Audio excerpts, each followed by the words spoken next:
Bonjour à tous et bienvenue au festival Spiderlamp. Nous serons aujourd'hui et demain à l'Espace Cara à Angoulême et nous avons à nos côtés aujourd'hui Grand Blanc. Donc bonjour à tous. Bonjour. Salut. Bonjour. Vous venez d'ouvrir le festival Spiderland. Comment avez-vous trouvé le public d'Angoulême à 17h? Peu nombreux mais très gentils. Donc c'était un bon concert. C'était pas beaucoup, c'est vrai, mais en tout cas il était assez chaleureux. Il faisait beaucoup de bruit pour si peu. Je pense qu'il y avait peut-être 150 personnes quoi, mais ils étaient contents d'être là à la fin du concert. 150 à la fin.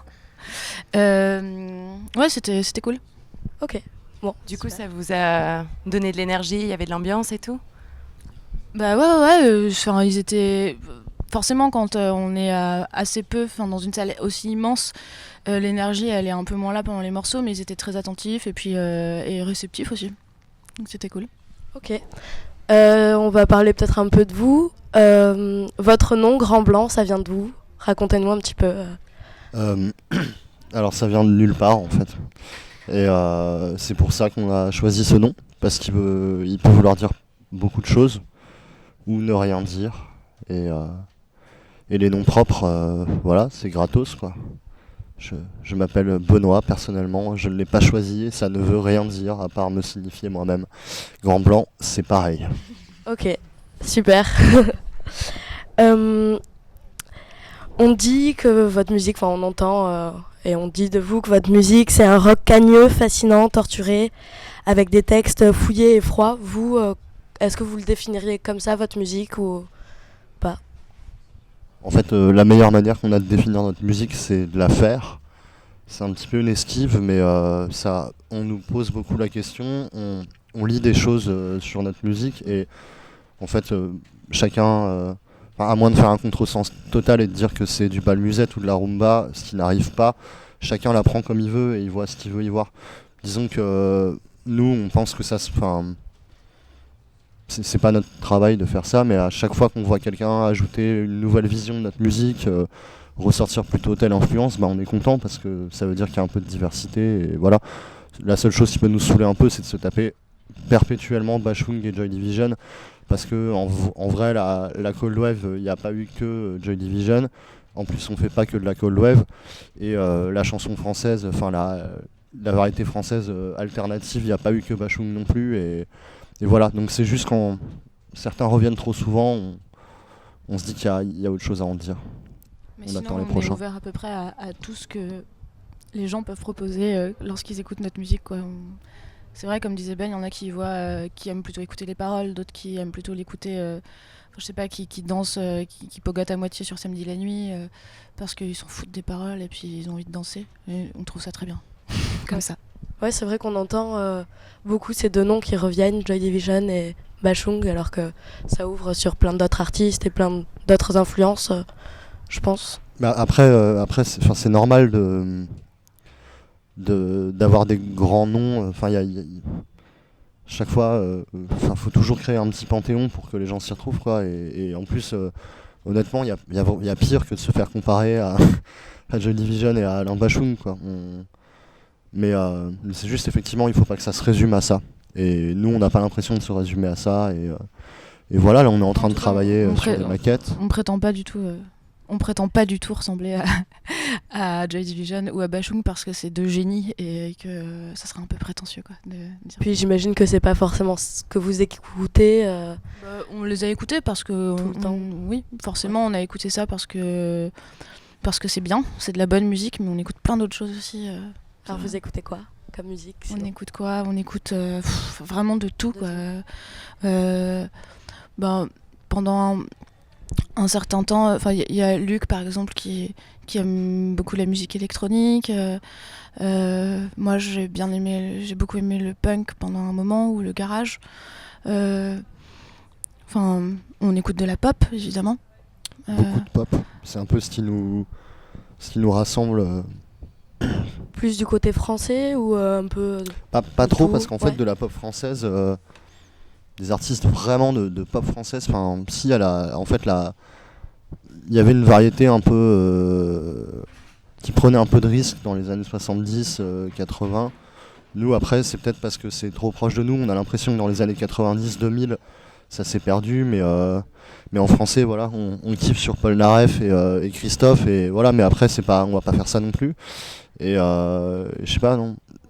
Disons que ce qui nous intéresse dans la pop, c'est que c'est un archi-genre, en fait. C'est pas, la pop, c'est pas des rythmes, des types de sons, c'est une manière de faire les choses. Et nous, voilà, ce qu'on essaye de faire, c'est de prendre certaines musiques qu'on aime, qui sont parfois un peu indé, un peu méconnues, et de les produire d'une autre manière, quoi, et qui nous ressemblent. Et donc c'est Vincent qui disait qu'on faisait de la pop froide, et moi je trouve que ça va bien à ce qu'on fait. Ça pourrait coller à Grand Blanc aussi, du coup, Ouais. finalement. Ok. Et vas-y. Oui, non mais et du coup, vous parlez d'influence et tout ça au niveau de la pop et vous auriez des noms d'artistes qui vous ont conduit à faire ce genre de musique Il y a juste certains artistes qui sont très forts, très connus, et qui se permettent un tas de choses, et on sent qu'ils ont eu des influences assez pointues ou qui sont très rigoureux et très forts en fait, dans leur travail. Enfin, je sais pas si tu prends même Michael Jackson, ce mec a réussi à faire... son Thriller, cet album, il est complètement fou parce que il y a des sons qui sont ultra recherchés, des arrangements qui sont... c'est très pointu. Ou même si tu prends des trucs de Beyoncé qui sont produits par Jay-Z, il y a certaines chansons qui, en fait, si tu prêtes attention et que tu les écoutes avec un casque, elles sont très très belles et très fines. Après, ils réussissent à rendre tout ça ultra accessible. Nous, on fera jamais... on n'a pas pour but de faire des gros tubes qui passent sur énergie. Bon, on n'arriverait pas. Mais en tout cas, c'est dans cette démarche-là qu'on se trouve plutôt, quoi. Je sais pas, il y a aussi, plus proche de nous, il y a les Talking Heads qui ont fait des albums géniaux, même Bowie, on écoute beaucoup ensemble. Voilà quoi. Il y a vraiment ça dans notre musique, et en fait, c'est aussi que on allait voir de la cold wave et du punk dans des petits caveaux, mais on sentait aussi que c'était pas, que voilà, on n'était pas des érudits, on n'était pas, on a fait on a essayé de faire quelque chose qui était sincère, quoi. On n'a pas essayé de se prendre pour des punks alors qu'on l'était pas, mais on aime le punk quand même, donc on en met un petit peu, et voilà, l'idée, c'est juste ça en fait, c'est de pas feinter, quoi. Ok. On n'est pas si ghetto que ça, donc voilà, on va faire ce qu'on sait faire. On va pas s'en cacher. Moi, je voulais savoir, la cathédrale, ça vous évoque quoi? Parce qu'on peut le voir sur la pochette de votre EP, il me semble. Dans la description de votre site, on peut voir aussi 2 fois, je crois que ça apparaît. Ouais, il y a un truc religieux évident dans Grand Blanc, enfin évident, non, mais sous-jacent.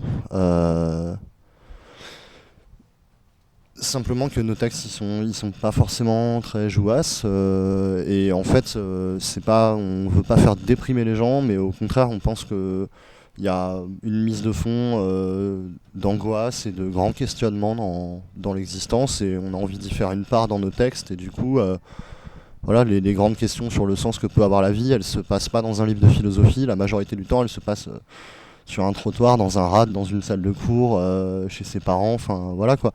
Donc nous, c'est ce qu'on essaye de faire, de remettre en contexte dans nos chansons, parce que voilà, et les questions religieuses ou de mystique ou de transcendance, ça en fait partie, quoi. Mais c'est juste une traduction un peu compliquée du grand what the fuck qui est l'existence quotidienne. Et aussi cathédrale, c'est parce que la cathédrale de Metz, elle est très belle et elle fait partie, elle est centrale même dans le paysage de la ville. On l'aime bien, elle est jaune avec un toit vert. Et Un noir il y a de des pollution. vitraux, il y a des vitraux magnifiques de Chagall, donc c'est des vitraux modernes dedans.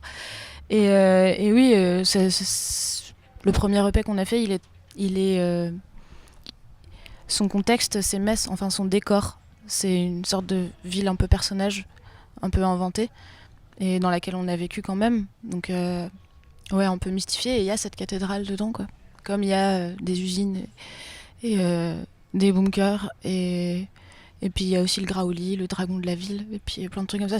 C'est tout ce qu'il y a dans notre imaginaire collectif à nous quatre, en fait, quand on fait notre musique. Voilà. Ok. Et je voulais savoir, juste comme ça, est-ce que vous avez un petit rituel avant de monter sur scène ou quand vous êtes allé en tournée, je sais pas. Câlin. Très simplement, on se fait juste un petit check Ouais. avec en général notre manager et notre ingé son et Ça me donne après la on se fait un force. petit câlin simple quoi. Vous pouvez nous faire tout un petit câlin Là, nous montrer comment vous faites un câlin. C'est vrai qu'on est pudique, mais Puis je vous rappelle qu'on est des rockers, donc on fait pas ça, quoi. Bah, D'accord. quand même. Ah oui, c'est vrai. Faut pas ok. déconner. Je comprends.